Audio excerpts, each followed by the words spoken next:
When I read Charlie, I laughed and I was moved. There was a story about teenagers, and I still feel like a teenager, and I felt I could relate to that. And it was also something I could relate to as a parent. It had a lot of humor, and it also was taking on some relevant issues at the same time. Charlie is an oddball love letter to teenagers and the teenager in all of us. That's why I think the movie works so well. Clearly, I'm not a teenager, but I can relate to it from being a teenager and also from being a parent. And I think that's a time we all remember quite well. Charlie gets kicked out of private school for making fake IDs. He has nowhere else to go but the local public school, and he's a fish out of water. He's beaten up on his first day, and through a series of events, he ends up in the bathroom counseling kids who sit in the stall next to him like a confessional. And he listens to their problems, and he goes to a variety of shrinks and gets them to prescribe drugs to him that he then gives to the kids to help them with their problems. He attempts to retire from his position and is surprised to discover that the kids really want to keep talking to him. They really like talking to him. He listens, and it's helping them.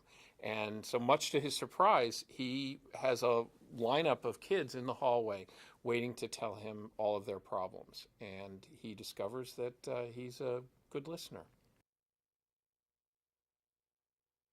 I met with Anton long before we had financing for the movie, and he came in and sat down, and he'd actually read the script even before I had. And the first thing he said to me was, "What I love about Charlie is how honest and optimistic he is." And he pretty much took the words right out of my mouth, because that's something that Gustin Nash, who wrote the script, and I were really wanted to show in that character.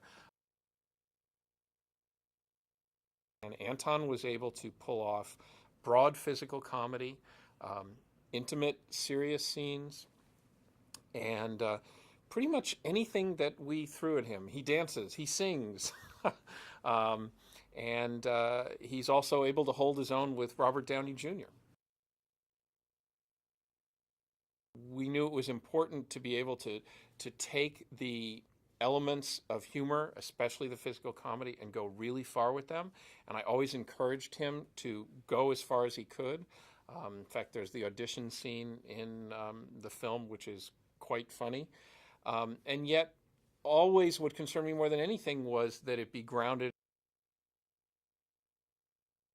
Obviously, it was a switch for Robert to play an authority figure. And I think he enjoyed the fact that he was the principal, but he also liked being the principal with a twinkle in his eye. And it really worked that he was someone better suited to being a history teacher than a principal. It was amazing because you'd look at them and they actually look like they could be father and daughter. And Robert spent a lot of time getting to know Kat, so they really formed a playful relationship, which I think helped, because what we were trying to do with their story was set it up as this is a father and a daughter, and they do have problems, and this guy has issues in his life, but they love each other. And Charlie was going to come between them and start to take them apart, but we needed to see that they really loved each other first.